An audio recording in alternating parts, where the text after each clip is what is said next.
नमस्ते दोस्तों। क्या आपने कभी सोचा है कि अगर इतिहास के पन्ने थोड़े अलग होते तो आज हमारी दुनिया कैसी दिखती?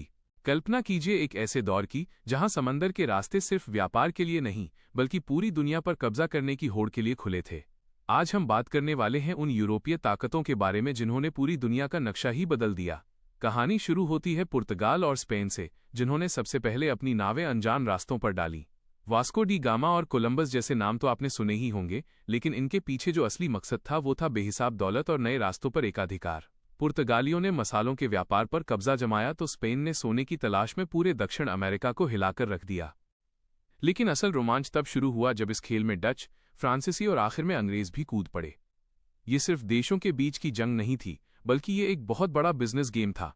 डच लोगों ने अपनी शक्तिशाली ईस्ट इंडिया कंपनी बनाई और व्यापार करने के नए तरीके खोजे, लेकिन उनकी दिलचस्पी सिर्फ पैसों तक सीमित रही। वहीं दूसरी तरफ फ्रांस और ब्रिटेन के बीच जो मुकाबला शुरू हुआ, उसने कई महाद्वीपों का भविष्य तय कर दिया। फ्रांस अपनी ताकत और संस्कृति का विस्तार करना चाहता था, तो अंग्रेज अपनी चालाकी और बेहतरीन नौसेना के दम पर धीरे धीरे सबको पीछे छोड़ते गए।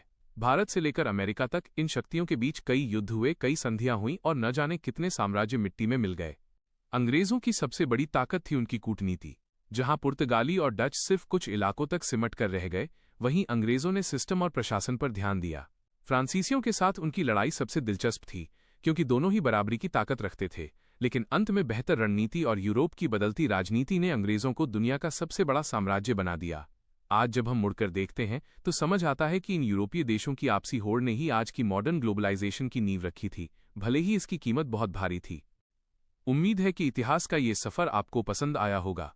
अगर आपको ये कहानी अच्छी लगी और आप ऐसी ही और दिलचस्प जानकारियां जानना चाहते हैं तो इस वीडियो को लाइक जरूर करें। और हाँ, हमारे साथ जुड़े रहने के लिए चैनल को सब्सक्राइब